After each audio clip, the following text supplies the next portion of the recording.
दर्शकवृन्द यति बेला बालेन शाह सुर्खेतमा छन्। सुर्खेतमा बिहानै उनले निकै नै चर्चित देउती बजेको मन्दिर दर्शन गरेका छन्। यति बेला यो देउती बजे मन्दिरको परिसरमा हेर्न सक्छौँ हामी।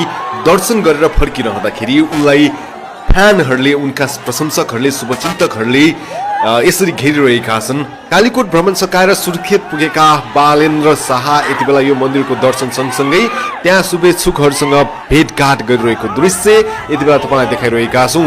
र सुर्खेतबाट नै केही समय पछाडि उनी काठमाडौँ फर्कने कार्यक्रम पनि रहेको छ। यति बेला सुर्खेतवासीमा उत्साह उमङ्ग भरिएको छ।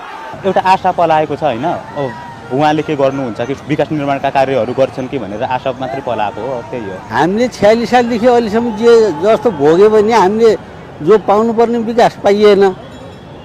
तर अहिले चाहिँ हाम्रा छोरा नाति पनालीलाई अलिकति नयाँ धारतिर चाहिँ गएपछि केही न केही निकास आउँथ्यो कि भन्ने आशा। युवाहरू नि अब शिक्षित हुँदै गयो भनौँ न। अब त जे होस् पहिलाको भन्दा धेरै मात्रामा चाहिँ शिक्षाहरू पुगिसक्यो होइन। सबैले परिवर्तन नै चाहने हो आफ्नो ठाउँतिरको, अनि युवाहरूले नि त्यही चाहन्छन् अब भन्ने। सबै दललाई भोट हालियो, हामी विकास गर्छौँ भनेर त आए, जिताइयो।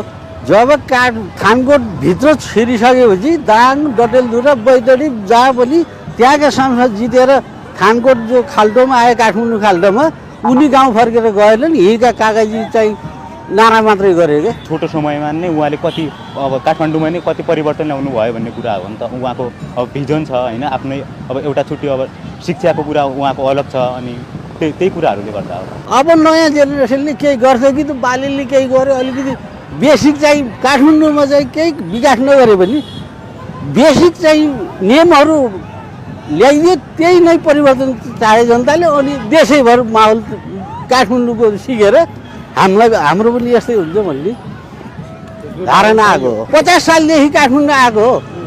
काठमाडौँमा पहिला देखेको फोहोर मैला र अहिलेको खास उनी आएर बेल्छ त चला होइनन्। तर नियम चाहिँ बसाले नि। हामीले जब गुट्खा खाएर थुकी मैले हामीलाई जरिवाना पऱ्यो नि। ओहो गरे त हुँदैछ, नियम चाहिँ गऱ्यो भने चाहिँ एउटा कारले, यातायात कारले जान लाइसेन्स लिनलाई आफैले हैरान गर्नुपर्छ।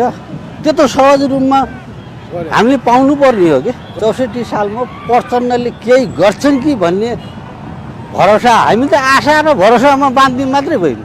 अहिले पनि त्यही हो। अब पुरानाले गरे यसले गर्छ कि भन्ने मात्रै हो, आशामा हो। अब त्यो अलिकति 3 वर्षको पिरियडमा काठमाडौँमा गरेको हिसाबले आशाले 75 जिल्लामा नेपाल राज्यभरि जितेर आए भनेपछि गर्छ नि भन्ने त्यहाँनिर आशको त्यहाँनिर मात्रै हो। अहिलेको मतदाता पहिलाको जस्तो 48 सालको जस्तो